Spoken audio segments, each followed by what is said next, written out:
one nation, under God, indivisible, with liberty and justice for all. Thank you all. Opening the meeting with a brief opportunity for public comment.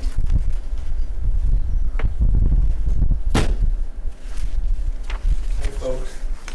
Hi, Sam.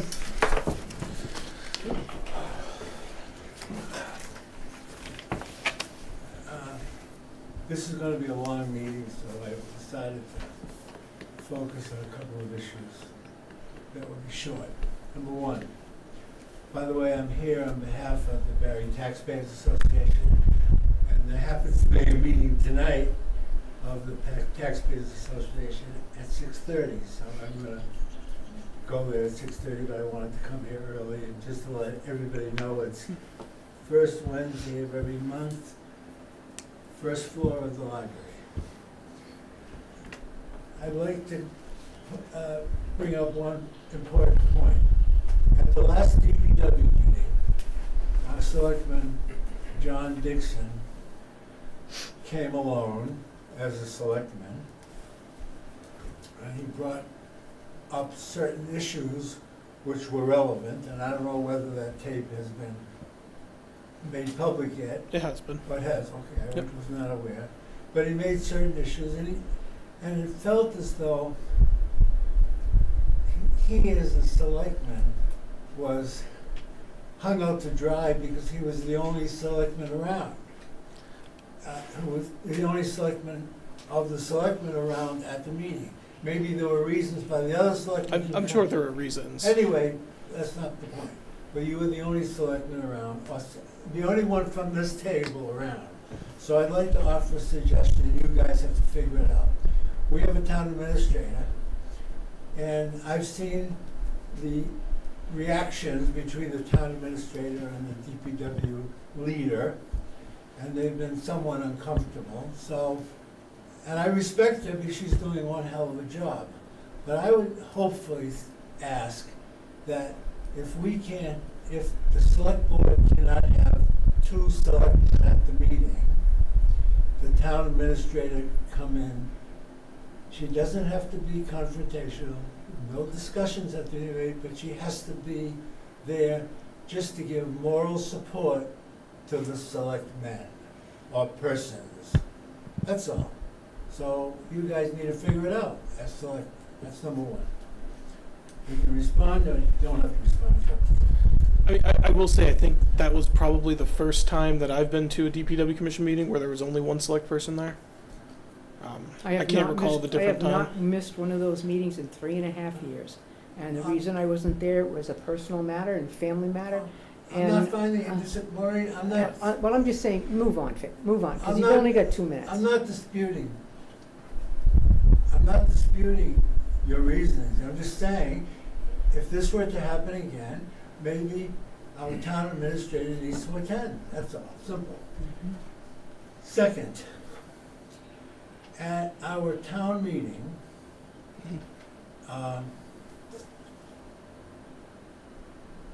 two select people voted to give the DPW 12% raises. First it was 7%, then it was 12%, then it was no percent, but it was 12% raises. Now, I and others are questioning why we gave them 12% raises when, in fact, they knew in 2023 that there was a bridge deficiency, which I obtained a letter from as public information. Mhm. And I'm going to give it to our town administrator for her records. And it says here, I'll read part of it. I won't read all of it because it's a long one. It says something about, as of October 17, 2023, the town has been notified that, and you might have a copy of this, I don't know, has been notified that there's some deficiency in some bridges. Now, if you guys knew, if you guys read this, and it was sent to you, and it was public, and from what I've been told recently on the phone, there was a subsequent letter sent by the DOT which at this time I do not have a copy of, speaking about this letter. So the question is, why the hell did you guys give him a raise when you knew they're screwing up?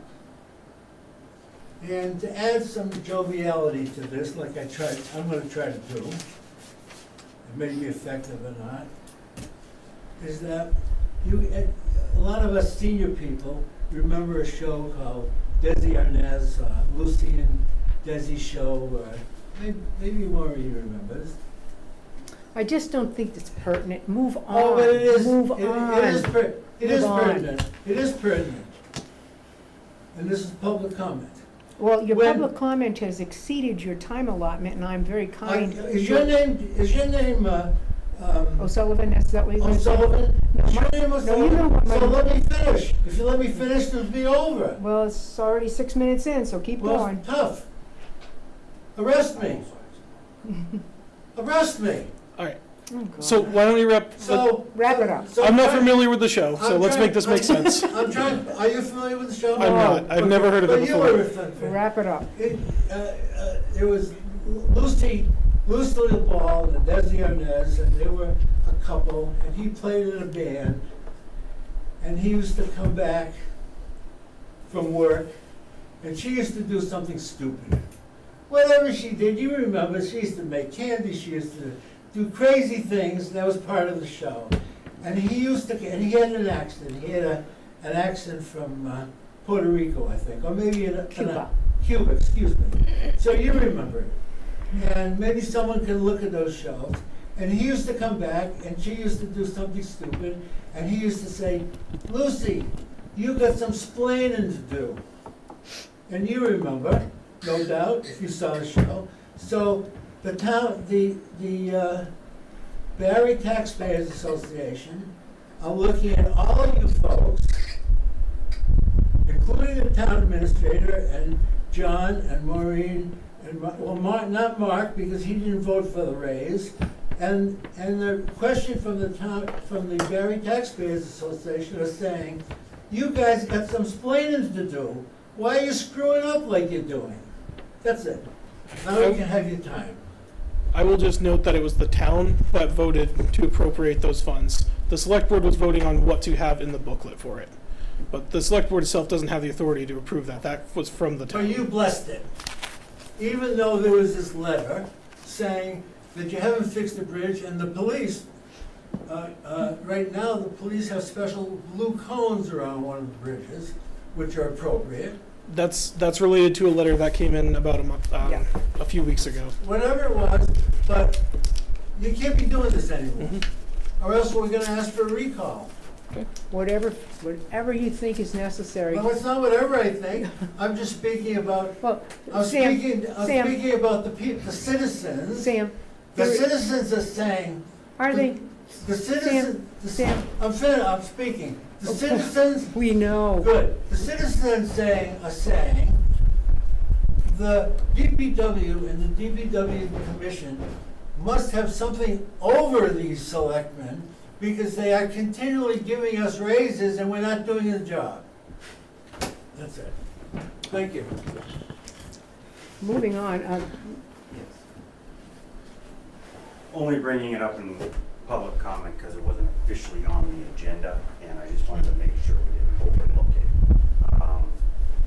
The planning board sent a letter to the select board, which I know one of the items is on here about the Yeah. historic district process. Yeah. But later in that letter, it also referenced the Community Preservation Act, which is, the letter brought them both in because they're complementary. So I'm only bringing it up so it's officially on the record as an item that I wanted to just make sure was not just missed, on the side. yeah. To me, the Community Preservation Act is extremely important to a town like ours because we have no capital funds for the historic buildings we own. The money can be used for three purposes and three purposes only: historic preservation, open space, and low-income programs. And they're a little bit more detailed when you get into the weeds, but if anybody's saying, no, you can't just take that money and throw it towards the school budget. Right. It is an additional tax revenue. It's like a surcharge on your property tax. Traditionally, many towns do it based on a percentage. Okay. I wanted, because I don't have, well, I just don't have the resources, but I think it would be worth looking, getting the legal support to see if it could be identified more as a flat fee. Okay. So that people know that no matter what, you're not gonna put, say, maybe Right. more than $20 in a year. Right. You know, $5 a bill. Yeah. And then $20 a year per person or per bill property. So I know some people have multiple properties, so it looks different. But one of the things I think a lot of people don't understand about this revenue is when you go to do something and you put forth saying, we have $10,000, you can then go to the state and request funding from the state. That's a dollar for dollar match. So all of a sudden, that tax revenue has the potential to be twice what you put in, which is different than prior. It just allows us to gather from a different source that I think would be helpful, especially with, you've been talking about fire exits, and Yeah. we all know the state of the HVAC in this building. It's, Suspect. hopefully Suspect. the Band-Aids last long enough Yeah. on the hot water system. So I just wanted to make sure we put that out, because we also have, like annually, we try to throw that $1,000 to the Wachusett rail trail thing. We've been talking on and off, is there any way to get the Wachusett Rail Trail and the Central Mass Rail Trail connected through Barre? Right.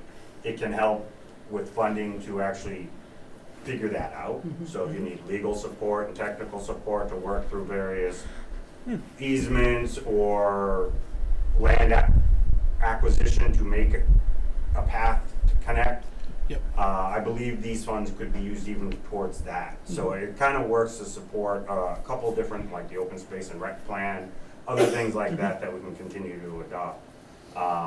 Do you know, we spoke briefly a couple, I think maybe a week ago or so. Do you have any idea about that flat fee? I mean, that's I certainly. don't, I really, So we I need wanted to to bring check it up so we talk to legal. the legal and Okay. really And find that's- out what we're allowed to do, Right. and that- because This is town meeting action only, I mean. this is a combination. This is town meeting first to vote to put it on the ballot. And Okay. then it has to go on the ballot for final approval. Got it, So there's two steps. If town meeting doesn't act in certain timelines or doesn't approve something, someone is allowed to go to petition where 5% of your registered voters have to sign on behalf of putting it on the ballot. does it have to be an annual Okay. town meeting? No, you can do a special town meeting for it. It just has to be at least 35 days prior to your election Okay. for a local. Yeah, okay, 60 days, because you can put it on the biannual state election right, right. also. Mhm. And generally, it doesn't really clearly state it in what I read. They seem to want you to not do it much earlier than 90 days for your local, or much earlier than 120 days for the state. Okay. It doesn't clearly say that you Couldn't? can't do it and then just wait a whole year to put it on the. But if we need a special town meeting later this year, it'd be beneficial potentially to put that on there so that we could have it prior to the election. Yes, Yeah. but I also would suggest in this process, I would recommend we take that time instead to really get it drafted up right Yeah. and present it to the town and throw it in their face as much as possible and just put it on the annual town meeting. Mhm. Okay.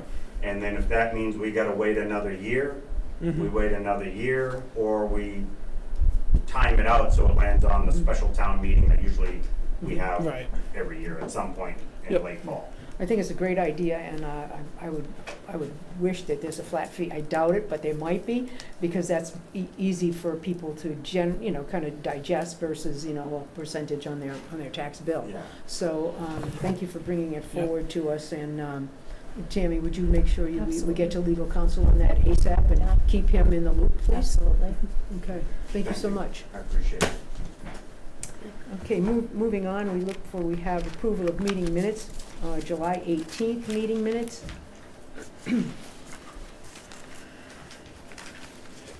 Looking for a motion? Let's see. I was absent from those ones, that's why they were held last time they went for approval. Margaret? I didn't, I'm sorry, I didn't hear what he said. Oh, I wasn't at the July 18th Oh, yeah, meeting, okay. that's why they All weren't right. approved last Yeah, I time. was wondering what date that was that you weren't there. Yep. I would move to approve the meeting minutes of July 18th, 2024. As presented. I would second that motion to approve those meeting minutes as presented in the document you have before you. Those in favor? I guess, is there further discussion? Those in favor? Aye. Aye. Abstain. Let's take a vote. With one abstention from Mr. Dixon, who wasn't in attendance at the meeting. August 5th, we do have some meeting minutes from August 6th. It looks like Mark Reginas was absent. It looks like Marshall and Dixon were the two individuals present on this one. So I would seek, I move to approve the August 5th select board minutes. I would second that. The meeting minutes as presented. Questions, comments? Hearing none. Those in favor? Aye. Those abstaining? Aye. Right. Thank you so much. Moving forward with the August 15th meeting minutes that are presented for you. It looks here like it would be Marshall and Reginas were present, Dixon absent on that meeting. We need a motion. It's a very brief meeting. Yeah. I would move to approve the minutes of the meeting of August 15th, 2024. I would second that motion, and those meeting minutes are presented as presented. Are those in favor? Aye. Aye. Aye. Those Abstain. abstaining? Moving along to Thursday, August 22nd meeting. We do have individuals present here, Marshall, Dixon, and Reginas. Could we have a motion on those, please? I move to approve the meeting minutes for August 22nd. And a second? We have a motion made and seconded to approve the August 22nd meeting minutes as presented. Hearing no adjustments, or those in favor? Aye. Okay, and those are all for public release. Okay, now we are moving on to some reports. I know, Tammy, you have town administrator reports, and we have selectmen reports subsequent to that. Yep. So, why don't you start? Okay, I sent one to each one of you, I wrote it up. It's, the first one is the Council on Aging Transportation. The senior center, the director and I had talked about, there was previously an individual who expressed a willingness to donate $30,000 to our senior center to purchase a van to provide transportation services. Recently, the senior center director and I met with Bruno Fisher, who is the administrator CEO of Montechusett Regional Transit Authority. Mr. Fisher informed us that Mass DOT has consolidated its funding process for community transit grant program.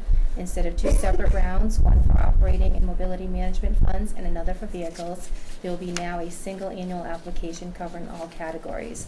The application cycle is expected to open this fall. We are planning to follow up a meeting to discuss submitting an application for operating the funds to support new transportation program for the seniors of Barre and Hardwick. This initiative is especially timely given the challenges posed to the closure of the local pharmacy and the increased need for transportation to healthcare, shopping, and the essential services. Mr. Fisher has indicated that MART, which is the Montechusett Regional Transit Authority, is willing to assist us in submitting this application. Great. So it's possible funding of a grant that we may be able to, get to help our seniors, Great. which is really excellent. The next thing I want to discuss was, as many know, that I put on Facebook, CMRPC, the Central Massachusetts Regional Planning Commission, Joe Ferguson, he's our principal planner, community development. He visited our senior center with me and the senior center director and conducted a comprehensive physical building analysis. He inspected the parking lot, the two concrete pads at the back of the building, the doors for handicap accessibility, and also identified a potential location for a generator. We're really looking for a generator for the senior center, so this is a real excellent thing that hopefully, if we put out for it, maybe another grant that maybe we'll get. And also, we are going to have a public hearing tomorrow night at the senior center at 6 p.m. And he's going to discuss the South Barre infrastructure, and this is going to include the sidewalks, roadways, sewer, and transportation. It's going to be a very informative meeting, and I'm hoping many people will be attending. And what is the time for that? That is at begin? 6 p.m. So it starts at 6 p.m.? Yeah. Okay, at the senior center. The senior Yep. center, yeah. Okay. So Was that really- gonna be televised? We are So, hoping. Yeah, we should have it recorded and then posted. Okay, thank you. Mhm. That's, Who's recording? I'm working on it with one of the owl things. Because I'm like, you said anything to me, I didn't- No, I'm gonna, Okay. it's, Figure it out. it'll be a little bit of experimenting, but we should have it recorded and posted, so Yes. we'll do some proof of concept. Yeah. The next thing I wanted to touch upon is the dam. I know the dam has been a really big issue. I did finally hear back, and I'm going to actually read what she had actually wrote to me, because there's a big letter on it. She wrote that the Architecture, Engineering, Construction Operations, and Management of the Massachusetts Department of Conservation and Recreation Office of Dam Safety Abandoned Dams Program met with the Select Board in October of 2023 and explained the DCR's desire to either remove or repair the dam with funding provided by the Commonwealth of Massachusetts. At this meeting, there were a number of town residents in attendance who expressed a desire to keep the dam in place. Mass DCR-ODS explained that the dam was currently in an unsafe condition and not compliant with Massachusetts dam safety regulations. If Mass DCR-ODS were to repair the dam, they would need assurance from the town that they would take ownership of the dam and oversee its maintenance in the future. The Select Board and those in attendance then asked if there was an option to lower the hazard classification of the dam so that the future dam inspection and maintenance requirements would be less than under current conditions. At this time, Mass DCR-ODS did not have the data available to answer these questions. The residents in attendance indicated that they would prefer to keep the current impounded water level in place, but did not necessarily desire a return in the maximum water level that could be impounded up to the previous full height of the dam, which is currently partially breached. So between late fall and last winter, we did have a change in the town administrator, myself. We did not hear an update regarding the Select Board's preferred path method, so therefore, Mass DCR had decided to proceed with conducting an additional hydrologic and hydraulic modeling to answer the questions of whether there was an option to lower the hazard classification of the dam. This modeling is underway, but it's a very large effort requiring hundreds of hours, and they don't anticipate having this modeling until October. With that being said, they would propose to return to meet back with the Select Board in late October or early November after the additional modeling described is complete. That way they'll be able to answer the questions, whether it is feasible to repair the dam or lower hazard classifications, which would reduce the currently required dam inspections and maintenance requirements.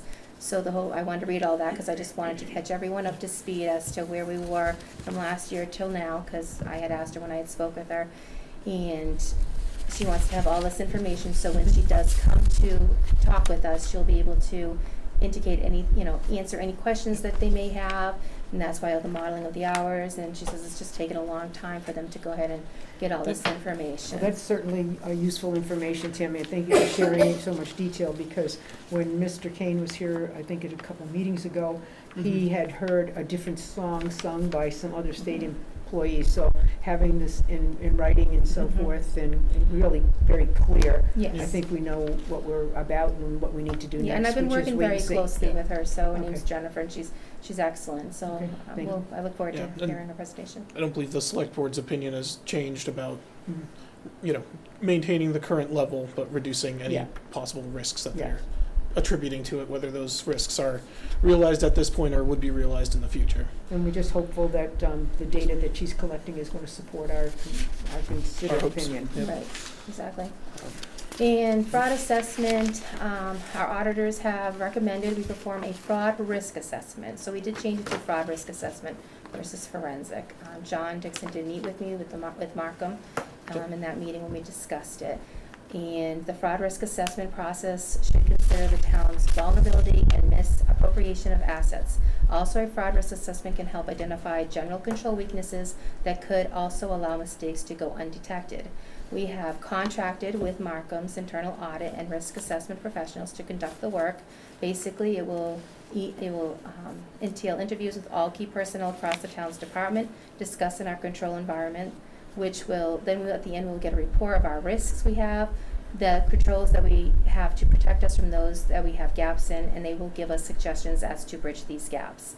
This will be starting next week, and I'll be sending out an email to all the departments letting them know that this will be starting as soon as And possible. it will fulfill our obligation. It will, so it'll be Okay, one that, off our, Yes, very important. Our management letter. that's Yes. right. Woo. So, Excellent. just for anyone listening, the management letter is something we get from our annual audit, and that's been on there that we need to conduct one of these.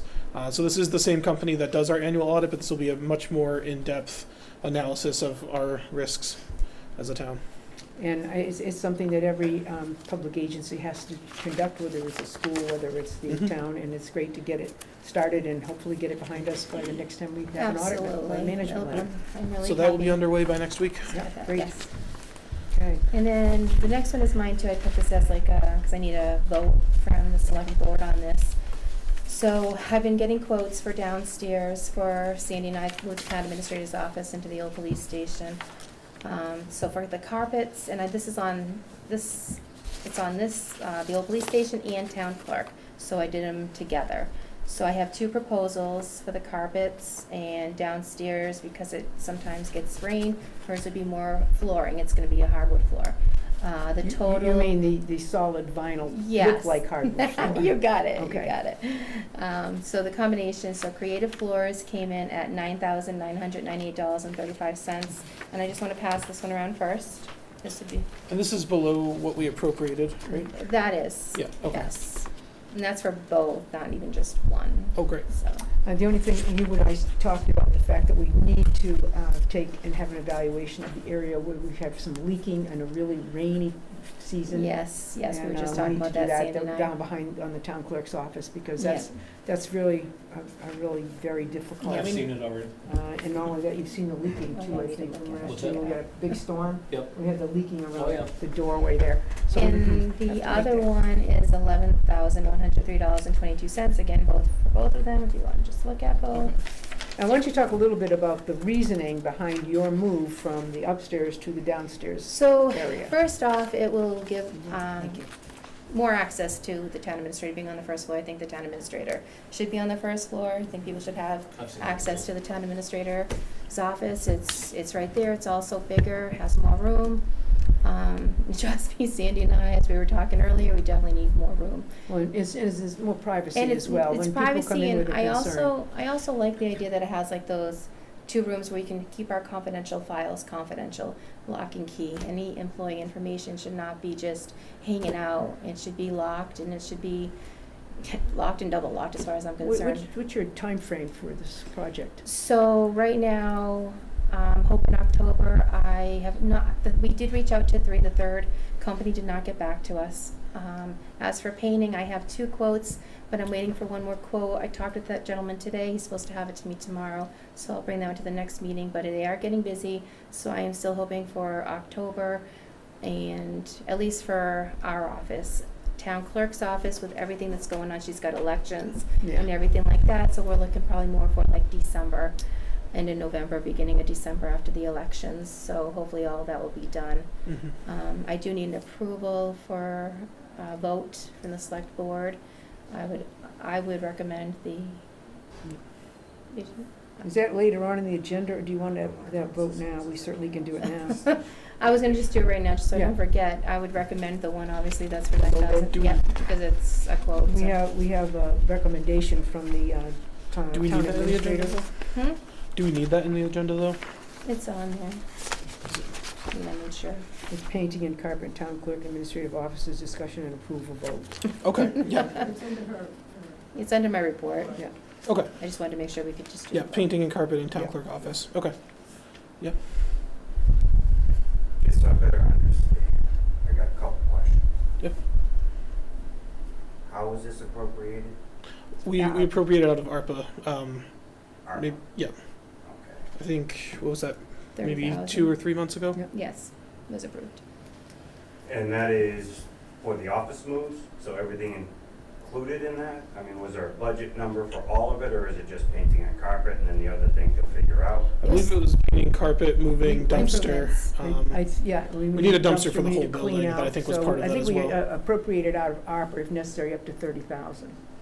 I don't think we're gonna need that, but seeing how the bids are coming in. Data, all these things already considered. I just asked because I'm not gonna it's say. what I do for a living. So Right, whenever I okay. start we that, may, Yeah. I may need to did come we back and cover all ask of for the more. things So that when the move is done, we know Yeah. like, right, this is covered, this is covered. That's all. It's Mhm. something that I'm just familiar with, and it usually becomes as you're moving furniture, you realize you can't move the computer because you forgot the data line or something. That's all I'm, Yeah. Well, sorry, it just, good my note, brain does good that note, stuff. because there's no Yeah. question, that could well happen. It could, Yeah, it and I'm not definitely trying to could. assume you guys didn't see Definitely this or could. wasn't planning it, so I don't want it to come off that way. Yeah. It's just I had these questions. I was like, Absolutely. Yeah, there was some built into that number for things that we're not expecting. I think there should be data lines in there from when it was the police station, but moving some of those around might come up, so. most of the police desks were over here. That was like evidence storage, right? Well, we Or had do the you have booking, we had the computers? booking room, we had at least 2 computers, maybe, well, we had 3. Oh, okay. If you include the breath test machine, because that does need a data cable as well. Oh, okay. So there's So at you least, got stuff over there's there. at least Yeah. 3 ports over there. So you think we're good? Great. That's right, say good luck. So I Okay. would recommend to go with the lowest one. We have a recommendation on the floor. Anybody make a motion? I move to approve as recommended in the amount of, sorry, which one's carpet? 9,900. This one. This one's the carpet. $9,998.35 And then there's a, to, sorry, Creative Floors Incorporated. and then there's one for the Horgan. Oh, no, I don't want that. That was That was two just the- separate bills. the- So this the is other actually gonna example. cover the Yeah. clerks and up here. Okay. Great. Okay, we have a motion. I would second. We have a motion Yeah. made and seconded to approve the relocation, okay, rehab of the area where the town, or shall we say, the town administrator and her administrative assistant will be located. Those in favor? Aye. Aye. Okay, congratulations and good luck, and Try I and can't wait, sharpen I'm that waiting for the pencil. dumpster to come. Yes, I'm excited for the dumpster too. I Yeah. haven't More got than that just far that office yet. that needs a dumpster. Yeah. We There's- need the whole, we're gonna I hopefully think it's gonna get, be a big dumpster, it's gonna, or it's gonna be 2 trips, anyway. yeah. It might be more than 2 trips. Okay, so, select board reports, do we have, some specifics from people? Sure, I can jump in. Just saw this today, but we're being asked to join in for a grant pursuit. And what this grant would do would be, here, I'll read the overview. The project's purpose is to assist the town of Rutland and the Rutland Regional Emergency Communication Center, which we're a part of, by performing a feasibility study of moving from a hosted RECC model to an RECC district governance structure. So it changed the structure of how the dispatch is done. And so this is just to look at the feasibility of changing that structure. The RECC is comprised of the Massachusetts towns of Rutland, Hubbardston, Oakham, Barre, and Warren. Rutland seeks to engage the services of a consultant for the following: to review current governance structure and assess the model, review capital needs for current capacity for growth, explore potential for neighboring communities to partner with RRECC, potentially, expanding it, recommending next steps, and assisting in identifying grant opportunities to implement the recommendation. So they're looking for us to sign on to pursue a grant to do this feasibility study, essentially. Chief, you have a comment? I mean, as long as it's not our money. If it's grant money, then I'm all for it. Okay.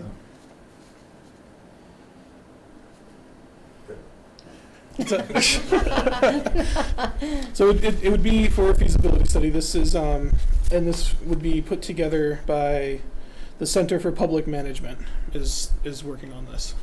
So they would like support from Barry as well. I don't think it's something we actually need to take a vote on, but we just let them know. That we proceed with them. Yeah, essentially. Because they're the group with whom we work. Right, they just Right. wanna know that we are, so On for board. me to say yes, I just need, are you all in agreement with that? So- So I can get back to them. I think it's worth taking a look at. You can certainly see what the what's the term? The Feasibility study? the feasibility. Yeah, I think it's worth, seeing if it's feasible. Particularly where we're seeking a grant to determine if it's feasible, so. Are they speaking feasible for all attending towns or feasible for Rutland? Both, I For would the town, so essentially. Well, I mean, does it explain? Or is it just a feasibility study It's and it's basically gonna to come make out us with a this is what district. Rutland wants? And don't get me wrong, that was my, good luck, I'm sorry. Gotcha. I couldn't It's to make keep us my a mouth shut. district and then add, No, I so get we what- have a say Yeah. on what they're asking for. Basically make us a district, because right now we are just part of it, right? So They then, did this budget. you're right, Yeah. they We did. flat out said no, because there's a state law that says once they set the budget, all towns have to agree, no matter what. But right now, that's what we are doing. We're agreeing to all the budget. They're saying that we'll have more say. Right, if but we do could this. leave right now, I think I is, do We still have There are some representation. concerns, there are some concerns, you know, Is going there? to that Mm. district model as opposed to how we operate now. gotcha. You know, there's a lot to think about. Okay. But I don't think a feasibility study would hurt, Yeah, you know, just as long as we don't agree to any changes at this time. Right, this isn't agreeing to be part of that, it's just to see if it's feasible. Yeah, so you must know, they had mentioned to me, and I wasn't here at that time, but they had mentioned like the town hall. They mentioned that being technically, maybe make that into a regional dispatch. Were you here during that time? Was that That something was they talked about? just prior to me jumping on, if I recall, it's when we were kind of having to move out of this building and all of that. I Yeah. think that was an option, There was, Mhm. yeah, I think they and mentioned it that. just wasn't cost effective at the time. So Right, we Mm. jumped on Rutland because we just couldn't make that switch and do it time enough to actually provide dispatch still. right. Mhm. That's my understanding. Is it accurate? Well, so, I mean, there have been discussions in the past of moving regional dispatch maybe to the third floor here because they're running out of space over there. Yes. There are a lot of challenges with that, there's no bathrooms up there, you know, it's, that, the whole upstairs would have to be rebuilt. This is not a So building to put them in, I'm sorry. ADA is gonna. I thought they hit were you talking right- Yeah, so I think that was dead in the water anyway. I believe that's what they were referring to, because that was about. I was just curious. Because we've been part of that, the regional dispatch since 2012. Wow, It's a long time. that is a long time. So we'll be participating in the feasibility study. Just a feasibility. Essentially, we can, Okay. Okay. say that, yep, we'll see what the feasibility study comes back with. Okay. Yeah. So. Well, I'm assuming, and that's assuming that the feasibility study gets the grant funding yeah. to do that study. Well, So they that's, may- that's what they're looking at right now, is getting funding to do the study, and that study would show other ways to get funding potentially to make those changes. So, with any grant process, it's the first of many little steps, Yeah. if it goes anywhere at all. So, Okay, what else you got, John? I think everything else I have is on the agenda. Okay, moving forward, then we'll just handle that then. Mhm. Okay. Mark, anything? Yeah, I attended the Council on Aging meeting today, Uh-huh. and on the savings home front, here we get, the veterans had our, first off, I gotta say that Betty Jones did a great job down there, I believe, and all the changes that she has made, and you know, she's just moving forward in every way. But the veterans had our our Medicare specialists conduct an analysis of all the medical plans they were enrolled in. By making a few strategic changes, she was able to save the town $7,000 a year. Additionally, the veterans gained access to extra benefits, including food and over-the-counter medicines. Great. And at the senior center, the flu clinic, which previously used to cost $1,500 a year, was provided to no cost to the town this year, which is good. This was made possible by partnering with Athol Pharmacy, which offered the service for free. Originally, we were considering CVS, which would have charged $500 and a required minimum of 50 participants. Right. And then the senior center director recently became certified as a Salvation Army volunteer. With a certification, she can now write vouchers for people in need, covering utilities, clothing, other necessities, all at no cost to the town. The Salvation Army fully funds these services. And we have partnered with Fidelity Bank as well, which has committed to giving the senior center an additional $800 on top of the $1,000 already donated for random acts of kindness. Great. Great news. Anything else? No, that's it. I have a few items just to make sure that the public is aware, and the board is, I'm sure, aware.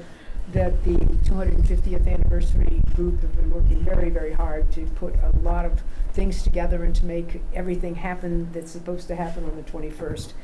And I would just like to, commend them for their work, but also to indicate that there has been some outreach to other agencies within our communities that are going to be helping with seating and so forth.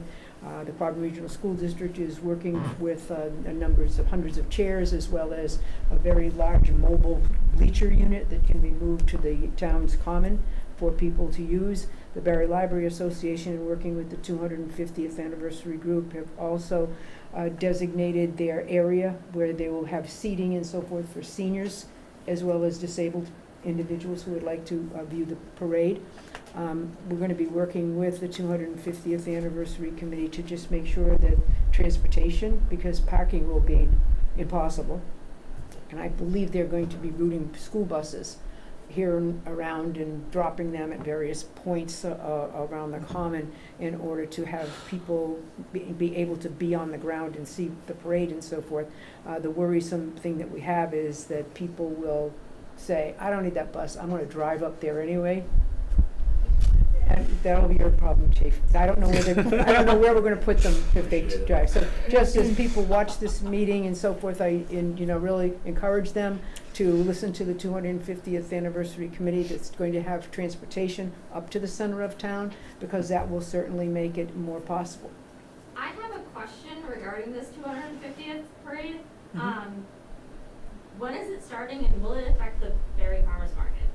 Because no one's really come to us and addressed if we can be there on the common. I would suspect the answer may be no, you cannot be there. I only say that because I don't know where the location of the bleachers will be, but my guess is it's going to be on that flat surface that's, where South Street's coming up Okay. into 122. Because no one has contacted Kate. She was actually speaking to me. Okay, well, She knew that I think Okay. we can chat with them and maybe a relocation or something, but I think there's going to be events going on with the historical, I want to say The Hunt Club. society. And there's going to be activities at the Barre Public Library, which shouldn't be an Right. issue. So there's going to be a busy time frame, and I believe those activities are going to be between, 1 o'clock. Right, we're in the But morning. the prep is gonna be Exactly. starting, 2-3 hours before Yeah. that easy. Yeah. Exactly, that was the concern, is that usually Mm. we're open from 9 to 12:30, but because of the time of setup and I don't know if this is at all possible, but I would definitely talk with Rich, Stevens, who's the person who's kind of managing the whole thing. Whether or not Friday afternoon farmer's market would work, maybe not. But it's going to be a very busy common area, and setting up all of those little things, they're just going to be, quite frankly, in the way, I think. right. Unless you set them up a little differently, depending on where they're going to be putting bleachers and other seating things.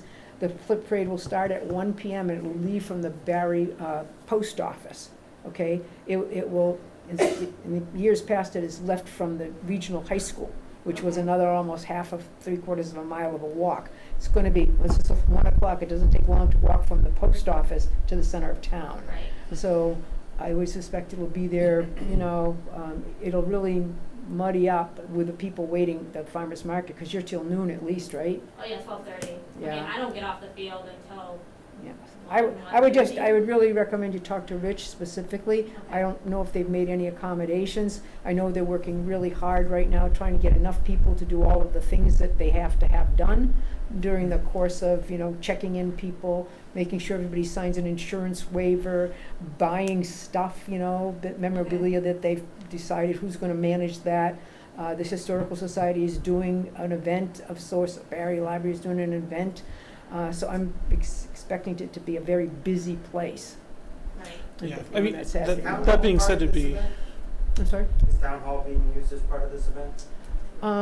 At least for the auto fair, I'm not positive about that. I don't know, Matt. Again, talking with Rich Stevens would be the best bet, because I hate to say something that he would say, "God, what did you say that for?"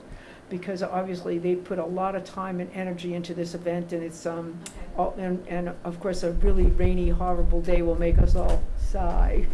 But we're all hopeful it's But- gonna be one of these beautiful fall days. Yeah, but I mean, at the same time, hopefully you can find a way to make that accommodation, because it'd be great to have it still available to everyone, and a good opportunity for the people who do bring their produce every year to, Yeah. be seen doing that. I mean, I don't even know if maybe on the yard out here, it might be a Well, I little mean, tricky you there. could always but- go down to Nornay Park and put it on that common. I just don't Yeah. know if a lot of our vendors will go that far, in that direction. I mean, the town hall, because of the winter market, that would make more of a sense, because we've Yeah. utilized Well, if that in it's, the well, past. as I say, please see Rich. Okay. I don't wanna make a decision or have this board make a decision that in some ways Right. I just really wasn't sure muddies if the you had waters heard for any. him. I believe they're having a meeting upstairs as we speak, Oh, okay. just saying. Yeah, I think it started 15 minutes ago. Okay, we'll see if I can go there. Is there a different item you're here for? There is. Okay, because we can jump to that. Yeah, okay, let me just see if there's anything else that I have. I don't. Anything else we can handle later on in the agenda? Any special correspondence other than the one from the dam that you've already included? Okay.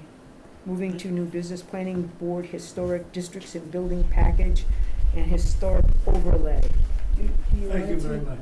Thank you, Sam. do you want to take Celia first? See you, Sam. So she can go up. Oh, Yeah, sure, we can move to the winter market, Sandy, so you save you. I know you're probably enjoying yourself, but but then you can try and get upstairs to that Yeah. Well, meeting. you guys have given me lots of information today, so I'm like, oh, why don't I come a little bit more often and hear Um, what's happening? There you go. yeah, definitely, we're on here, where is it? Way down, Request to use town property, Section down, 5. way down the bottom. Request to use town property, town hall for Barre Winter Barre Market. Winter Market. I hate the fact that we're voting about doing things in the winter. Oh, I love it. I know, but I have to be prepared and let everyone know, so Yeah. I'm here early. I know that you've done all of the paperwork, as I've noted, it's in our packet, and I know that this is something that's done every year, with the exclusion of the Saturday when we do Christmas at Barre, correct? In the past, yes. Last year, I didn't have the winter market, unfortunately, because I was dealing with a passing of a family member. Okay. So I was tending to that, and no one volunteered to take it over. So that's why I'm attending this year's meeting again, just to see if I can kind of get the same, use of the building Sure. like I did in the past. I would suspect, that we would look favorably upon that, but would entertain a And you checked motion. these dates already, Sandy? Yeah, okay. Great, I move to approve the use of town hall, right, Mhm. for the Barre Winter Market on November 9th, December 14th, January 11th, February 8th, March 8th, and April 12th, from 8 a.m. to 2 p.m. Now, in years past, you guys offered to eliminate the cost as long as I was maintaining the building. So I just wanted to make sure, is that something that still we're able to do?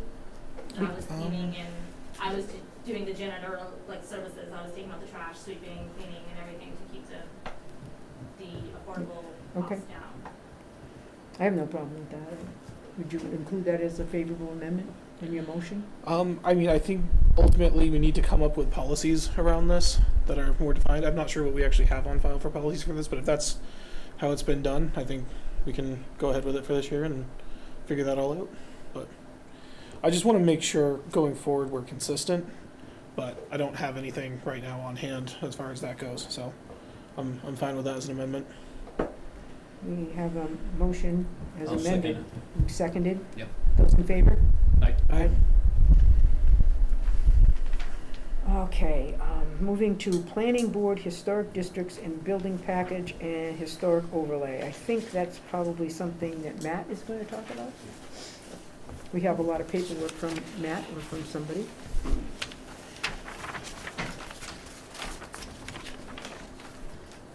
I will do my best to present the general position of the planning board. So this isn't just me speaking on my own behalf, Okay. but I also will tell you, reserve the right to speak to any planning board individually you want to make sure. I don't think there's a big issue with it, but I just want to put it out there. Mhm. It's not my intent to put words in anybody else's mouth. So, just so I can hit those, we'll start with, building package. We'll just start with that one. Now, this is going back to the days when we had George Rickard as building inspector. Okay? That's almost the Lucille Ball thing. Almost. God rest his soul. But one of the things he did was, prior to permits being issued, there was a checklist of different boards and commissions they needed to check off to say, do they need to see us before you issue a permit? Or do you have any comments, so when you do a permit, you just make sure there's a little side note saying, the process will include these steps, something like that. It's come back to the planning board's attention a couple times because over the last year, we've had a couple sites that had special permit requirements where building permits were issued before that work being presented to the planning board under the special permit rules. And so we are now working with, how do we make sure that it doesn't slip based on an interpretation of a particular building inspector or commissioner versus just having that second set of eyes, you know, the planning board looking at it saying, oh, you must have not read this, or if you did, how do you interpret it that way versus what we're interpreting, so we're on the same page and it doesn't come back later and it sounds like we went backwards in the process. So we just wanted to bring that up just to make sure that those apply. Sometimes it would be, usually it's not like renovation projects, it's new foundation, anything that's new building work that requires a permit generally is where this would fit. Now, special permit stuff, it's anything that requires a special permit, even if there has been one existing, there should be a review with the planning board, even if we don't have to approve the work, we know the work that's going on, we're updated with what's going on the site. So it's more of an update of, we're just replacing equipment, we're just repairing equipment, we're upgrading equipment, or we're actually changing the site. And that's where we can then sit there and say, we're good. And so that checklist kind of also gets those people to sit in front of each board to explain the reasons why, if it gets into a special permit process, where we just need to make sure we're on the same page. So we wanted to bring that up just to say that we would really like, when you're pursuing a new building commissioner and other, that this is something that is integral to their accepting of the job, is they would accept some type of process like this. We'd like you to consider that, because we think hiring them and then saying do this may put you in a situation where they didn't expect that in their world, and some people don't appreciate that. So, just to bring it up. Yeah, I know that, you know, we have a person at the state level who is assisting us in figuring out the next best steps. So obviously, bringing this information to them as well as, you know, to further discussions at this level, we can figure out best practice. Yeah. Right. I mean, it's one thing we realize, especially with since Brianna left, and we went more into that regional, the true regional, where we started looking for our own building commissioner, not someone that was kind of inherited from a prior regime. What I learned is, especially with the regionals, yeah, okay, so they gotta know every zoning rule of every town under that group, and you're asking a lot. So this isn't necessarily because that person doesn't know how to do it, it's just permit comes before their hand, they gotta deal with it, they got another town to go to, they read it and they go, oh, right, oh no, Barre has that special permit, not New Braintree, not so-and-so, and it becomes this, I could see how it could be confusing, so I'm just reiterating, it was part To of, create a more consistent it's a lot process. of knowledge base to have when you're Yes. dealing with multiple towns. And I would say, even if we don't have the regional focus anymore, the building inspector we will probably hire will be very part-time and probably working in 3 other towns. Right, whether You know, it's so that- directly under the agreement or not, they're probably working Yes. multiple, you're right. Yeah. So then the next thing is the local historic district and the overlay Yeah. districting process. So there's a couple things that, just to put out there, and some of you may have already heard this, you may or may not have had a member of the Mass Historic Commission come before your board, but we did. We've also had Lucy, who is on the Historic Commission as well as the Historic Society, very knowledgeable about the different Absolutely, yeah. historic designations. And so what most people don't get is, if you're not using federal funding, national historic designations mean very little to actual power and control of what can happen on a building. It's just kind of a stamp that goes on a piece of paper and it sits there. Once federal funding comes in, they kind of start creating things that sometimes end up on preservation deeds for preservation restrictions. Local historic designations take a lot more effort, but then they actually give you power to a local historic commission created to enforce the rules of that historic district. They're usually not done town-wide, they're usually done for specific locations that have historic significance to the town. And we do believe that there is a certain concern, especially with the move west of all development in the state of Massachusetts. We're getting close. The one benefit we have is what everybody thinks is the worst thing in the world is the Quabbin Reservoir.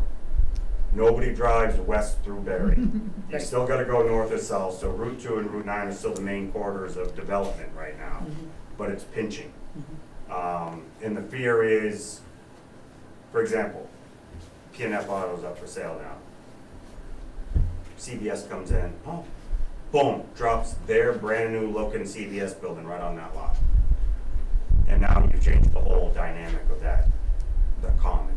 And so we're thinking there are certain commons that we want to protect kind of the architectural structure to a degree. And the thought was somewhat of a middle ground. We don't get into the point of verifying a specific Shakespeare yellow whatever from 1800s is the color that must be used of the 4 different color choices on the common. It's more about the structure, the concept, leave a little bit of leeway with the commission to actually know how to enforce that without giving them the power to really grind into the details. But this is something that is just planning board general concept. There's a lot of pieces to this. Some of it can start with you define the area you want. It could just be the commercial properties up against so that the residential don't have to, but you can also allow the residential to opt into it if that's their current decision, so it can all be done in the future. Anybody abutting or can always opt their property into that district through town vote again, kind of like a zoning thing where you just any other zoning vote. But there's a lengthy process, and this actually starts with the select board. It doesn't come back to the planning board until probably almost halfway into this whole process, and it really starts with the select board looking out to what I understand are 3 different nominating organizations of the American Institute of Architects, AIA, which many people recognize the acronym, the Historical Society, so that would be Lucy's crew. Commission or society? Society. Okay. These are all private, just to give you, and like the Board of Realtors. And what they do is they give you kind of like one representative each group, and they're just a group to create the study committee. So they're not even doing the study, they're just identifying who should be involved in the study.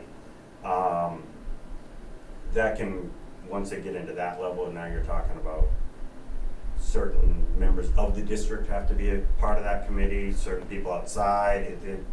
There's different things involved with that, but now you go through the next process, and there's a whole wonderful org chart of how you do it, which the state has on their website, Mass Historic Commission.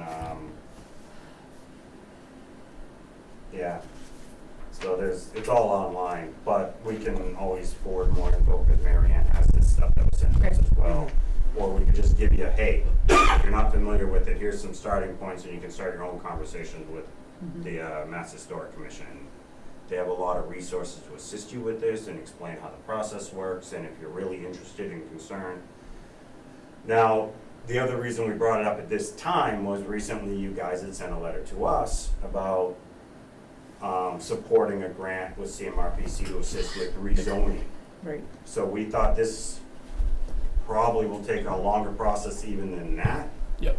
So if it's something you're interested in, maybe you could start even looking at creating your group to create the study committee, and then it might be in place when CMRPC is ready to start doing their stuff, and then you can maybe marry it all together rather than Try to do this and then try to do that. It's like, well, now we gotta redo our whole zoning paperwork Well, the thing, to update the zoning. the good thing that we have is we'd have some really interested people in this matter in the town, who I know have a good expertise and willingness to make sure it happens. Would you say that's fair? So I think that, opening this up to this conversation is a good thing, and we can bring in some people early on and, I think, get the energy going. I mean, That's how everything starts, right? Yeah. You just gotta kinda start pushing the ball, and if you're lucky, you're going downhill. If you're not, you just keep pushing. I mean, we do have an historic designation of our commons, I believe, some kind of a It's a designation. national designation Yeah. again, so it has no teeth. Okay, And so that's the issue so where we're gonna localize it. if you localize it, now you've got teeth and you've got a local commission that can speak on it. Okay. There are other ways where it comes into play, such as certain federal funding will then kick in what they call environmental reviews, which is also part of the historic nature of the building. Mhm. And that can actually turn into if you're gonna use the federal funding, then that particular building or parcel or something like that may actually fall under its own historic registration with Mass Historic Commission. That's been done before, and then what it is anytime you wanna do something with that property, it actually goes to Mass Historic to approve before the building department is supposed to issue a permit for any work, depending on how it's defined. Some get so detailed that any interior renovation also, some of it's just the outside. We wanna make sure it looks the way it does for as long as it can from the sidewalk. Mhm. It depends on how it's written and how federal program may force you to go, how far they want you to go with it. Okay. So I don't wanna get too detailed on that, cause I'm not sure I'd be accurate any further than that. Well, thank you, I guess. So that was it, and then earlier, bringing up the Community Preservation Act, that also Yep. is something where that historic funding doesn't have to be specific to property owned by the town. So, in the event, just like the low-income programs, like right now, we're talking about infrastructure down in South Barre, CMRPC. Right. Well, some of the other things you can do may mimic similar what we've done with prior CDBG, where I think That's actually what we're talking about in You'll South still Barre. see someone Yeah. asking for forgiveness for a loan. Yep. That came from that way Right. back when, where Yep, after 10 years, if they didn't pay it off, the balance was free. It was part of that plan. right. I think you can create similar programs with that Community Preservation Act for low income. Yep, I think you could also do something similar, again, this is to get your legal support to really verify it. Similar programs to assist those that are stuck in historic overlay districts, that being in that district is making it hard to update an older facility that, yes, we get it, we still want it to look good, but we don't want it to look old and actually look old. So when you start having like rough times where lots of properties are dropping, that may be a program that you could help assist with that if it comes to it.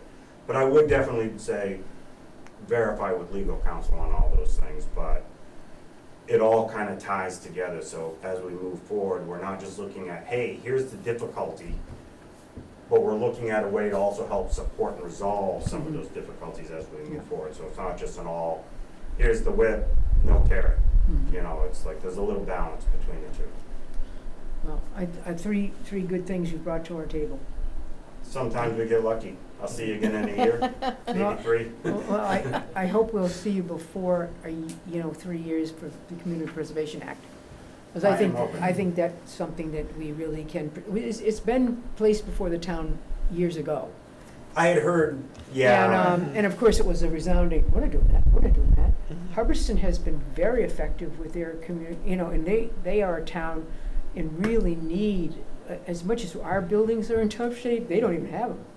I mean, and they refuse to build them, and they refuse to buy them, and they have portable classrooms that are really condemnable, that they've made into police stations and other things, rather than doing anything for long term. And I know that they've got the Community Preservation Act, and they've been able to do some really good things with that, and are now contemplating, doing some expansion of some of their, infrastructure, which is a good thing. So, great. Thank you. Great. Yeah. There's one other thing, just, I don't know if it's like a vote or just you're talking about the fact that the planning board voted me as a CMRPC. Yeah, that's on the agenda. It's- So I don't know if that's something you need to discuss while I'm here or not, Well, and I'm not suggesting jump out of order if you don't want to. it's right on F, on section F, where it is the planning board delegate reappointment of Matt Urban and the select board alternate of John Dixon. And that has been obviously something that we have been working with John and Matt. You are both willing. Yep. And That's a good thing. I'm gonna try to make it to tomorrow's meeting, because Okay. there was a gap of my communication with CMRPC missing, and now I'm trying to get back in with that. Yeah. So, I, email addresses, do you know my current email addresses? If not, I will send you an email with All it. right, that'd be great. Just to make sure that it's all out there, and if you don't mind, when I send it, if you could just make sure whoever at CMRPC wants it, they know my contact info, Absolutely. I'd appreciate it. Yep. So I'll email you guys with that, Great. just Okay. so I appreciate it. so, and moving on, letter F, Mark, if you could give us a motion to approve the delegate and the alternate delegate to the CMRPC. What is it actually called? Is CMRC? is there CMRPC delegates. Just Yeah. delegates, Town delegate and alternate. okay, and for that to be as the reappointment of the delegate of Matt Urban and the select board alternate of John Dixon. Would you make that motion? Yeah, I would move to, move to the reappointment of, planning board delegate to Matt Urban for CMRPC FY 2025. Delegate alternate, no, the alternate would be John Dixon. Yeah, Okay, from the select board. I would, also, do you wanna do this two? Both? No, I think just do them together. Yeah, okay, all right. And I would also move to reappoint John Dixon as the select board alternate. I would second that motion with thanks to both of those individuals for serving so far. I think you've done a great job in bringing CMRCP back sort of to the town of Barre, a lot of activity, and appreciate that hard work. Those in favor? Aye. Aye, Abstain. and we have one abstention, so let's vote. Thank you very much. I don't like to vote about myself. I think technically I could on that one, but Make it unanimous, John, just do it. Well, thank you all very much. Thank you. I Have a good one. Thank you, good Have a night. good night. See you, Matt. Okay, Mr. Bylaw discussion, Robert Legare. Okay, back to building alternate inspector. We have Robert Legare, alternate building inspector, and we're seeking a pay rate vote. Can you talk what that pay rate is, Tammy? I know I had given that to you, I think it was like $48 is what he was looking for, is what he was at Athol, and it was 90 to 115,000. But ultimately, it'd be the board to come up with that, whatever rate you would decide to give him. So I know he had a thing that he sent Yeah, saying it was an email, I thought I gave it to that you. he felt it was a little high himself. Yeah, So, I don't know if we can make a lower overture. What are we paying him now? Because he's already functioning. I have not signed off on anything, so I know, like I said, I know it's $48 is what he has in Athol, I believe. But ultimately, it would be your I mean, I don't think we decisions. have a lot of wiggle room. We don't have any other candidates at this time. Hopeful that we will get some. Yes. The individual that I know I had spoken to, he has some family issues that make it, he's, an active individual over in the Fitchburg area and lives in Barre and would have some extra time, but not with his family issues that he's grappling with sick family members. So I think this could hopefully be short-term as we're putting out an Yes, ad looking yep. for someone to work with us. So if we have $48 per hour for this individual's work, and it would be obviously something that he would have to document specifically. Mm-hmm.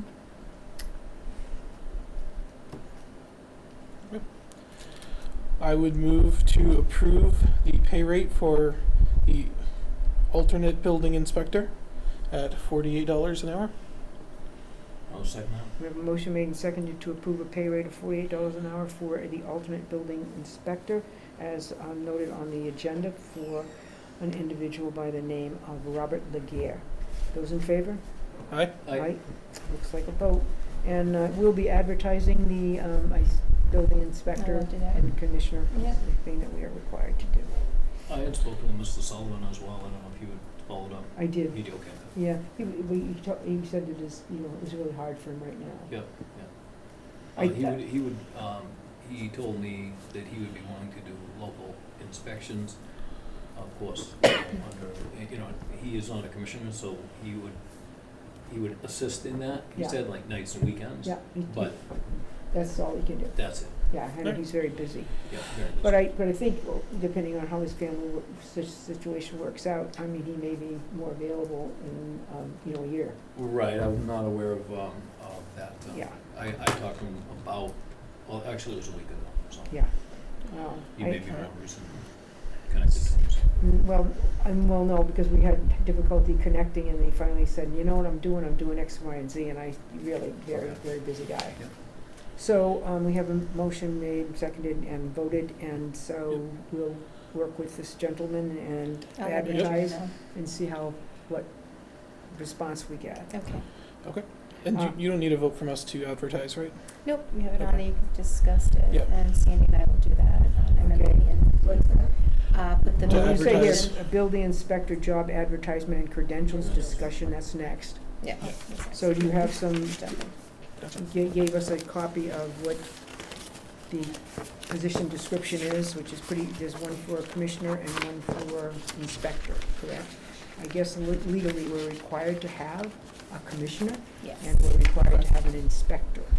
Now, would you go ahead and do you want us to do like the commissioner, and then would Bob continue to be like an alternate after you would decide I say on a we advertise for commissioner? both, and let's see what we get. Advertise for both, okay. Let's see what we All get.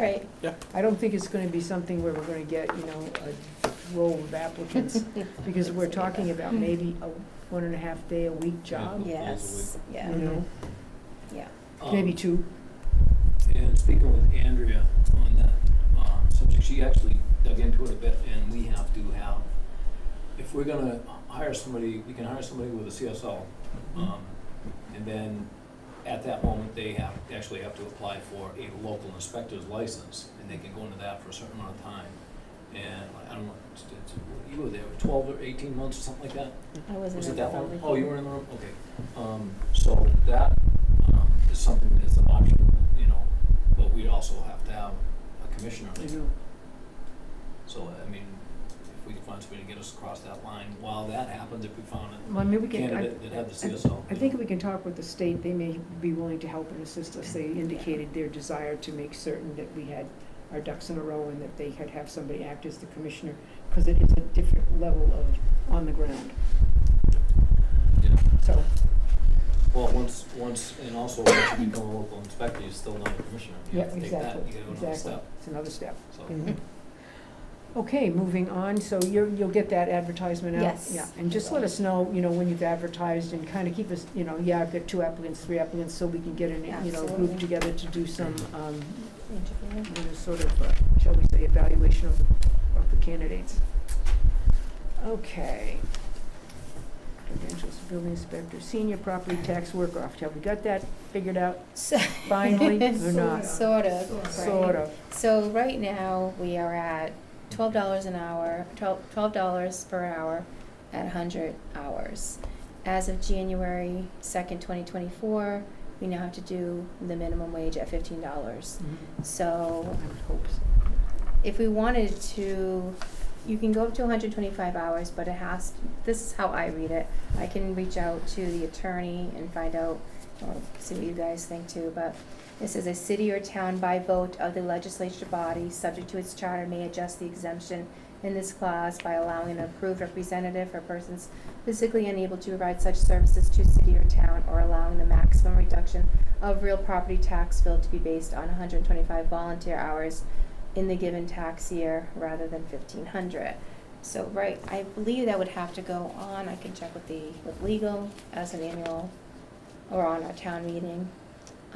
But we would Yeah, that have would be to, legislative bodies, town meeting right, for us. exactly. So. But you could keep it at, we definitely have to do the $15 because Well, of that, course, I mean, well, that's the statutory, you have to. but I mean, I that's think what's it's something that we should put And before the town absolutely, meeting. absolutely. I think know the we don't have a lot seniors- of people who participate in that, but the ones who do But the ones we critical can work for actually us. help Mhm. Yeah. out is essential for us and for them. Yeah, It's very important for our seniors, and yeah. I think it's something that we should do, but right now, I think you at least should take a vote. I know you have to do $15, but just to make it 100% official, the $15 an hour. Well, do we follow the law? Yeah. Well, no one can back at us. Can I have a No one motion can to back at follow the us, law Maureen. regarding the change Because in, right now we're $12, so I think you should just make it 15. Well, I mean, I think the law changed, but I don't see a need to vote, but if everybody Okay. feels better voting, I'm good with it. I'll make a motion, might as well. You may as well just. Got it. makes me I feel move we better. follow the law. No, I move that the senior tax work-off program tax credit be increased to $15. Thank you. Second We have a motion made and seconded to increase the senior tax credit write-off to $15 as required by statute. Those in favor? Aye. It's a vote. Perfect. Okay, moving along, we get to the delegates here. I think we're finally at the gravel pit, and that's why the chief is here. Thank you so much, chief, for being here. No problem. Why didn't I- you jump the fence? I have Get bothered the listen to chief us. more on this matter than most anything else, calling him on Saturdays or Sundays or whatever. There is a gravel pit off of 67. You all with me when I say Route 67? Yeah, Yeah, that's okay. 67. And there's, do you know where the road is that goes into the old Hiller Airport? It's on Old Stage Road, isn't it? It's not Old Stage, it's. No, Station no, Road. not Station Station Road. Road. And at any rate, there is a gravel pit in there that the town owns. And it is a sort of place where four-wheelers for teenage kids and maybe some Adults. not so teenage kids, just all weekend. I even have, many things on my phone where the people who live in the area and are out on their decks say, how would you like to live here? I have that too. Okay, so they are absolutely correct in their concern and their, their irritation with this.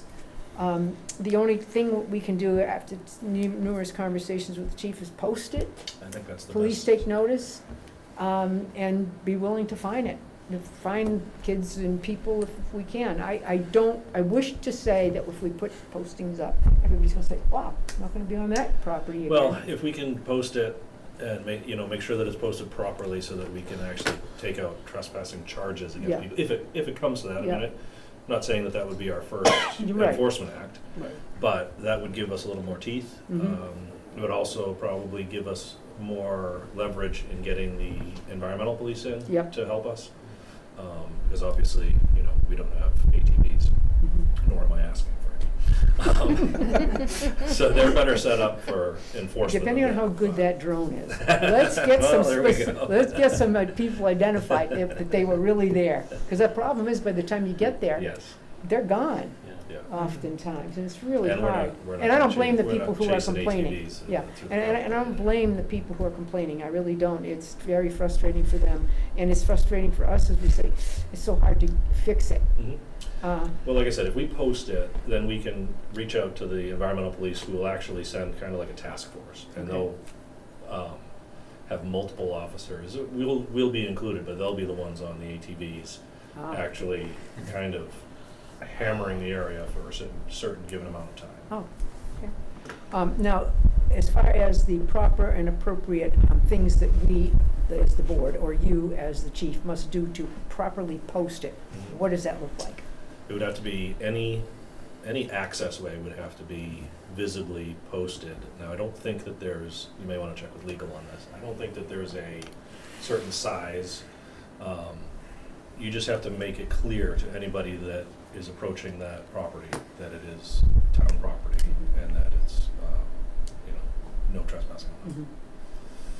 It may be something, I think the gravel pit is pretty much exhausted, I think.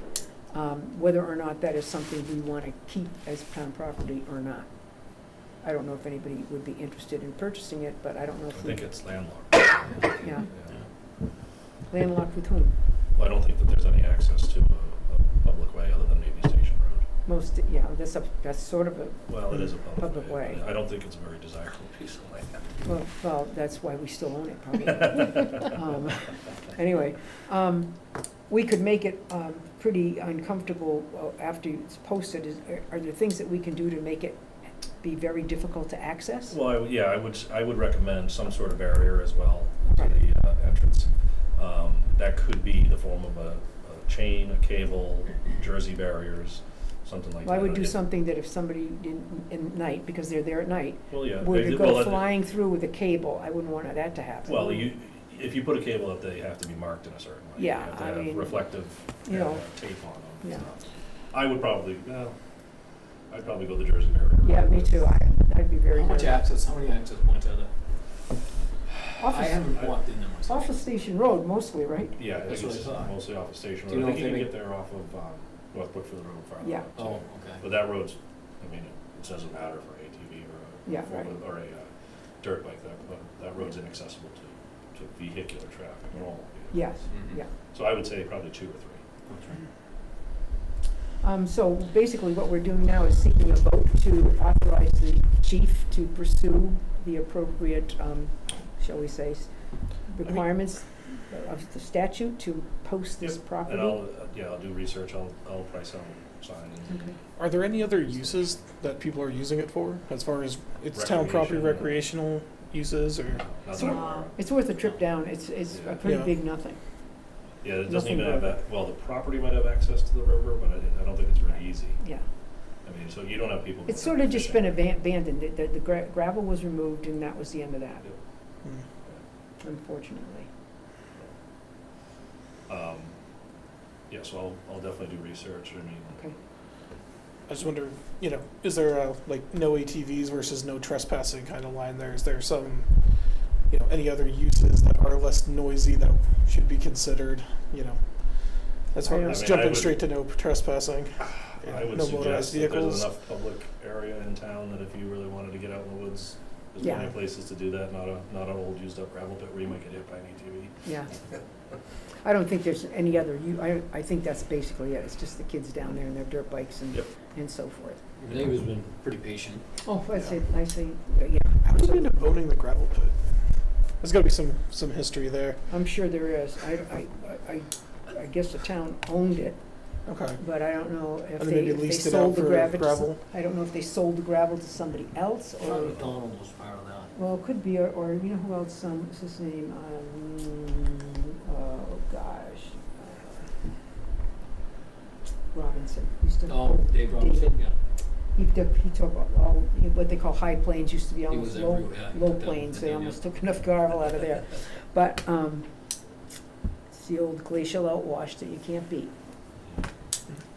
So, I don't know if we need a vote to authorize the chief to pursue this posting. If so, let me have a motion. I think I don't have enough information on this one. I'm gonna abstain on it, if Okay. you wanna make a motion. I mean, I can do more research and bring it before the board at a later date as well. Okay, but I don't wanna and, wait too long because I know the people are very frustrated at yeah, this point, I- so. If you two are comfortable voting on it, by all It means. is, I it is just, town property. I Yeah. mean, that's, we are in charge of the Yeah. town property. I also don't know, what's the liability aspect from the town's perspective as far as Posting is, not posting it. I mean, Anybody can post anybody, the yeah. property, Yeah. including the town. No, I mean liability if we don't. If someone does get injured there, that's probably the one concern I do have as far as. Liability what? I'm sorry, didn't hear you. Oh, if there's liability for the town if we don't post it and someone does get injured there, that is a concern, I'm just trying to think through all the I angles would on it. entertain a motion to have the chief pursue with haste the requirements for posting that property. I would move to post the property on Station Road for, to eliminate access by ATVs and motorcycles and whatnot.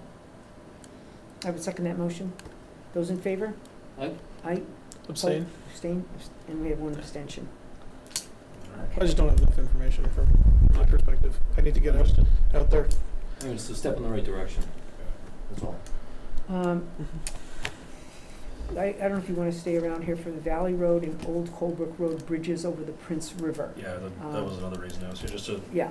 if you guys have any feedback from me. Andrew on 9/11 Memorial. Um, John, do you have some specific comments before we open it up to general discussion? Yep, so we did get an email, more recent. So this was directly from Patty Leavenworth. Yep.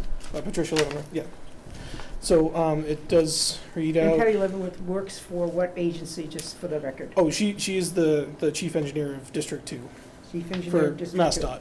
MassDOT. MassDOT District 2. Okay. So, it says, Dear Board of Selectmen, I've become aware of circumstances with your town DPW that might be hindering the town's ability to implement necessary traffic restrictions on 2 locally owned bridges, Old Colebrook Road over Prince River and Valley Road over Prince River.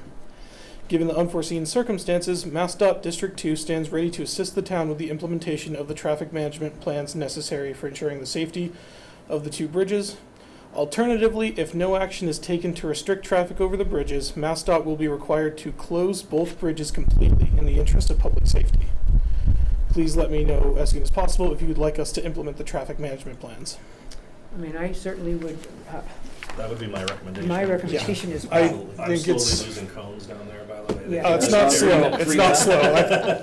There was one last time. I think is, Um, tomorrow morning, first thing you do is get Patty on the phone and, or via email. I'll send her an email tonight. I Great. did respond to this email, just told her that we would have it on the agenda to vote on it on Wednesday. Yes, and so, So- do you have a motion for me? Yeah, I move to accept the assistance of Mass DOT District 2 to implement the traffic control for the Old Colebrook Road over Prince River Bridge and the Valley Road over Prince River Bridge. I'll second it. We have a motion made and seconded. Those in favor? Aye. Aye. Great. Thank you for getting that to her tonight. Yep. Okay, thank you. Committee charge amendments. We've got the 9/11 Memorial Committee, the Barre Common Oversight Committee, the Fire Station Building Committee, Open Space and Recreation Committee. John, I'll Yep, pass so it to you. at least for the first 3, 9/11 Memorial Committee, Barre Common Oversight Committee, and Fire Station Building Committee. Every year, we keep reappointing people to those, but those are finite projects that have endings set for them. So what I would propose is that we amend the charges of each of those, which 2 of them are basic. I mean, the charges aren't detailed in how people should be appointed or reappointed, how often. We don't have a charge that I've been able to find for one of those committees. So what I'm proposing is that for each of them, I would make the motion that for the 9/11 Memorial Committee, the Barre Common Oversight Committee, and the Fire Station Building Committee, that on those charges, all references to reappointments are removed, and the following is inserted.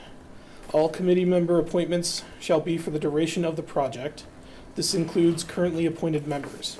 New committee members may be appointed to vacant positions by the Select Board. Members may be removed by majority vote of the Select Board. The Board of Selectmen will disband the committee when it deems the project is complete. Sounds So reasonable. it's just changing it so it's better defined as a finite. And I think it would be important for us to communicate with people who haven't done anything for the fire station building project for a while to say, hey, you're still on unless we hear from Right. you. Right. So, Hopefully the 9/11 Memorial Committee will be ramping down a lot. I don't know. We're getting close. No, they thought they were gonna make it, but I don't think they're No, gonna we're make not, it. we won't make it. Yeah, this thing, Festivities. yeah, but Um, for next Memorial Day. Yes, Okay. well, Maybe, let's hope. maybe I November, don't no? know. I So was- that was your motion, John? Yep. And second it? Yes, it was. that was. I got the paper here for you. It was a long It's written one. down. It was a long one. Yeah, and It was seconded? It was Those second. those in favor of the committee? okay, so now for the open space and recreation one, that's a little bit Wait a different. minute, let me just figure, Okay. those in favor? Aye. I, Okay. Thanks, See you, guys. Jim. Have a good Thanks, night. Jim, Thank very you. much. that was for 9/11 Barre Common and Fire Fire Station. station. And open space and recreation now is? So open space and recreation, in that charge, it does have a part that says the Board of Selectmen will disband the committee when it deems the project is complete, which it should have. The project is complete. It's been complete for a little while now, and so we need to disband the existing open space and recreation committee. I'll entertain a motion for that purpose, to disband the open space and recreation committee as its duties have been accomplished. I'll make that. Make that motion? Yep. Second that motion? We have that motion made and seconded. Those in favor? I think I did. Yeah, I She was say asking for a something, and she- recommenda- for- and he just said, I move that recommendation. She was asking for that motion. I made it. So I made the motion. That came out of Maureen's mouth. What is this, man? Okay, Disband. the- I have it over here. There we have it. All over the place. Disband Unanimous the vote on open that? space. I'll just get a copy of that. Yep. Just Okay. email it to me and I can. Special events, the Barre Awesome. No, wait, there's, before we move on to that, Yeah, what you have in front of you now is a new charge for a new Barre Open Space Committee. okay. This Wait a one, minute. that's part of Open Space and Recreation Committee Okay, so we're still amendments. on this So we one? did part Yep. one, which was disband the current, and now we're going to. Now we can charge. establish the charge for the new charge for the committee. Disband now. So this is what I handed out to everyone. Yeah. This is the new charge So that this is I propose. motion one, this is motion two, Yes. Yep. so these are all. So this will be the third motion under J. I'm looking now I'm lost. Yeah, tell me about it. Okay. So we modified the Okay, first so three. then Now I've this got- one, This one's number two. Yeah, you modified the first Motion. three, disbanded number 4. and now we're going to reestablish number 4 under new marching orders. Reestablish, I got it. You got it? Okay. Which there's a specific charge that has been presented in writing. Yep. That you probably have a copy of, Sandy, but I can give it to you. Looks like this. I think I do. Okay. I handed you. I'm yeah, not gonna there's a write copy on mine, for so you. you can have Yeah, it. I'm not writing. And I John is just I'll have copy going, it. John is going to highlight the specifics of the charge. Yeah. So I'll I'll for the upload that on my Sure. phone, probably, I put all those documents on it, so I don't wanna write on it. so there's really a lot of this stays the same from the one we just disbanded. Mhm. The election of officers, recording of minutes, and votings of all meetings. There is a new portion in here that the conduct of meetings, recording, and minutes bylaw for the town is now part of their charge. They have to record the meetings, just like all committees are supposed to. So that's a new bullet in here. This is probably the biggest change. The committee before was composed of 9 members. Now it would be 7 members. Before it was 9 members with 7 serving 3-year terms and 2 that were appointed, 1 by conservation, 1 by recreation. But that was for the purpose of establishing the original document. I think now certainly members of those committees would be beneficial to have on here as members, but they wouldn't be separately appointed. So it also establishes that, you know, there be rotating between when reappointments need to be made. This is pretty similar to any other commission that we have. So everyone doesn't expire the same year. So the committee shall facilitate implementation of the open space and recreation plan. They'll also be responsible for updating the open space and recreation plan. They'll have the ability to seek out grants through the town administrator's office, and may apply for grants, raise funds, and propose town expenditures through the town administrator's office. So that would just be things that they're proposing that further the goal of the open space and recreation plan. Having this committee continues to qualify us for state and federal grants, including Mass Self-Help, Urban Self-Help, U.S. Land and Water Conservation Fund. So this also added in here is that before, when they were putting together the plan, there was a lot of public engagement. This says that they shall engage in broad public participation process with a minimum of 1 annual dedicated engagement opportunity. So aside from regular meetings, they need some, specific form of outreach to ensure that the open space plan still meets the needs of the town and the community. To incorporate the aspirations of the residents for a healthy environment, for preservation of valuable open space and sensitive natural resources, and for ready access to a diversity of recreational opportunities. They'll provide regular reports to the Board of Selectmen, like most committees are charged with, and they may be provided specific tasks, including but not limited to committee recommendations regarding specific opportunities or topics, and updates to additional reports or documents related to open space within the town. So that's kind of the broad overview of what the committee would do. A lot of it is similar to their responsibilities in creating it, but now that the document is created, it's more about updating the document and, more importantly, using that document to pursue the actual tasks and actual means of implementing the things that were established in the open space plan. Okay, thank you very much for the overview and the summary.